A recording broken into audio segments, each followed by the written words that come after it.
Loli gombali pacar saat siaran langsung, anak Nikita Mirzani dihujat. Loli gombali pacar saat siaran langsung di media sosial, anak Nikita Mirzani banjir hujatan.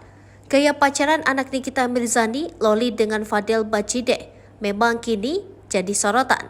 Pasalnya anak sulung Nikita Mirzani yakni Loli seringkali mengumbar kemesraan dengan sang kekasih lewat media sosial.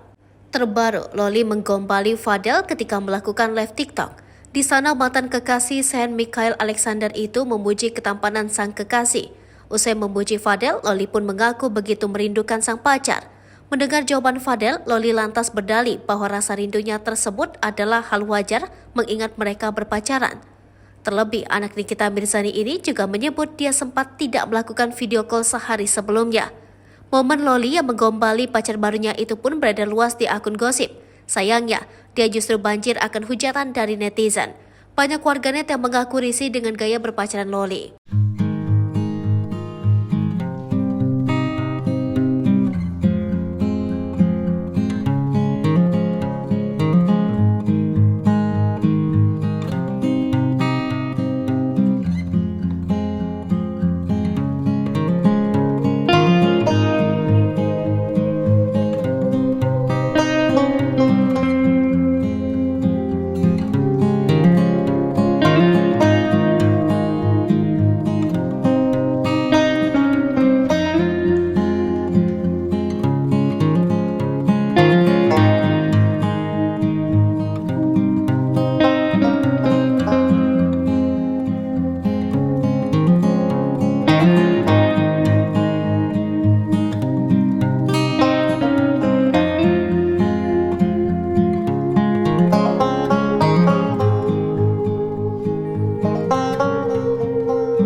Sripopo TV, jangan lupa komen, like, dan subscribe, serta tonton terus berita-berita terupdate lainnya ya.